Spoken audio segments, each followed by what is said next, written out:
अस्सलामुअलैकुम वरहमतुल्लाहि वबरकातुहू। आज का जो हमारा टॉपिक है वो है B lymphocyte and T lymphocyte. ज्यादातर स्टूडेंट ने क्वेश्चन किया कि सर बी लिम्फोसाइट और बी सेल और टी सेल पे वीडियो रिकॉर्ड कर लें। तो बी सेल क्या चीज है, टी सेल क्या चीज है? तो बी सेल जो है ये दोनों वाइट ब्लड सेल के टाइप है। डब्ल्यूबीसी की जो है क्या है, टाइप है जिसको हम ल्यूकोसाइट कहते हैं, जो इम्यूनिटी के खिलाफ, जिसको क्या कर लेता है, डिजीज के खिलाफ फाइटिंग कर लेता है, इम्यूनिटी का पार्ट है। तो वाइट बी सेल जो होते हैं ये बोन मैरो में पैदा होते हैं। बोन मैरो क्या चीज है?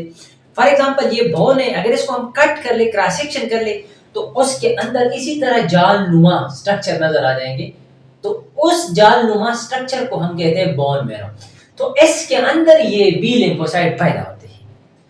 अब ये बोन मैरो में पैदा होने के बाद बोन मैरो के अंदर ही मैच्योर होते हैं।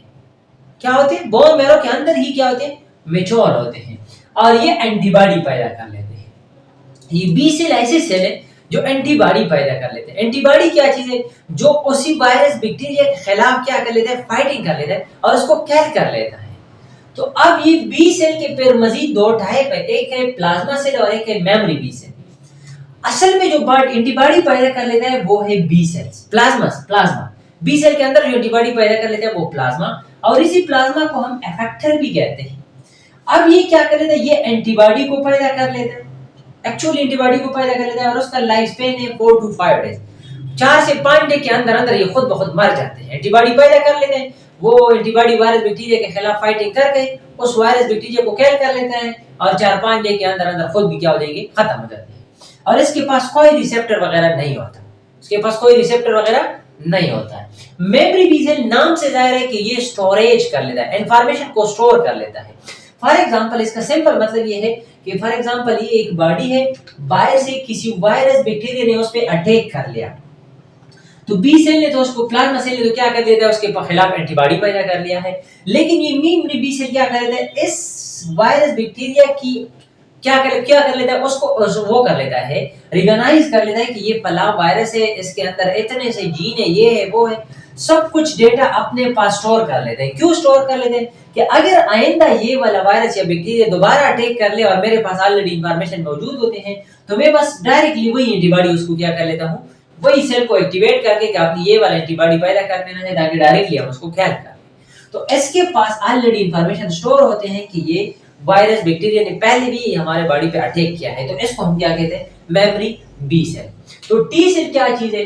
टी सेल बोन मैरो के अंदर पैदा होते हैं और फिर मैच्योर होते हैं थाइमस के अंदर। थाइमस एक ग्लैंड है लिम्फेटिक टिश्यू का, लिम्फेटिक ऑर्गन सिस्टम का, वहां पे क्या होते हैं, वहां पे ये मैच्योर होते हैं। अब ये क्या कर लेता है, ये एंटीजन को कैल कर लेता है। एंटीजन वो चीज है जो बाहर से हमारे बॉडी पे अटैक कर लेता है, वायरस बैक्टीरिया फंजाई। इसके फिर 4 टाइप होते हैं। एक है टी हेल्पर सेल, नाम से जाहिर है कि ये हेल्प कर लेता है। किस तरह हेल्प कर लेता है? ये लाइकोकाइन सीक्रेट कर लेता है, लाइकोकाइन सीक्रेट कर लेता है और इसके साथ ही बी सेल और टी किलर सेल को स्टिमुलेट कर लेता है। जब कोई वायरस बैक्टीरिया अटैक कर लेता है तो ये बी सेल को स्टिमुलेट कर लेता है कि आपने क्या करना है, एंटीबॉडी पैदा कर लेना है, और उसके साथ साथ क्या कर लेता है, स्टोरेज कर लेता है। और इसके साथ साथ टी किलर सेल को भी क्या कर लेता है, स्टिमुलेट कर लेता है। और टी किलर सेल का काम ये है कि वो लाइकोटाक्सिन पैदा कर लेता है और एक एक्चुअली कैल को क्या कर लेता है, एंटीजन को क्या कर लेता है, कैल कर लेता है। और इसको हम टीसीबी कहते हैं, साइटोटॉक्सिक टी सेल भी इसको हम कह सकते हैं। ये क्या कर लेता है, ये परफोरिन रिलीज कर लेता है और वही परफोरिन वायरस बैक्टीरिया के अंदर पोर क्रिएट कर लेते हैं। अच्छा, और इसके साथ साथ ये कैंसर सेल के अगेंस्ट काम कर लेता है। ये टी सेल कैंसर सेल के अगेंस्ट काम कर लेता है। TS cell, suppressor T cells, इसका काम क्या है कि जब भी आपकी बॉडी के अंदर टी किलर सेल अगर आपकी बॉडी के अपने सेल पे अटैक कर ले, तो वो क्या कर लेता है, टी सप्रेसर सेल क्या कर लेता है, टी हेल्पर सेल या टी किलर सेल को क्या कर लेता है, उसको सप्रेस कर लेता है कि अपनी मजीद फंक्शन काम नहीं कर रहा है, ये हमारा अपना सेल है। तो टी सप्रेसर सेल का काम ये है। और टी मेमोरी सेल का काम ये है कि ये भी क्या कर लेता है, स्टोरेज कर लेता है। और ये भी सेवरल, उसका जो लाइफ स्पेन है वो सेवरल ईयर तक हम उसका लाइफ स्पेन है। क्यों? क्योंकि ये तो कई सालों तक उसके पास स्टोरेज होता है। अगर कई साल के बाद भी वो वायरस बैक्टीरिया उस पे अटैक करे तो उसके पास इंफॉर्मेशन ऑलरेडी मौजूद होते हैं। तो इसको हम क्या कहते हैं, टी मेमोरी सेल्स। तो ये था आज का टॉपिक टी सेल और बी सेल के बारे में।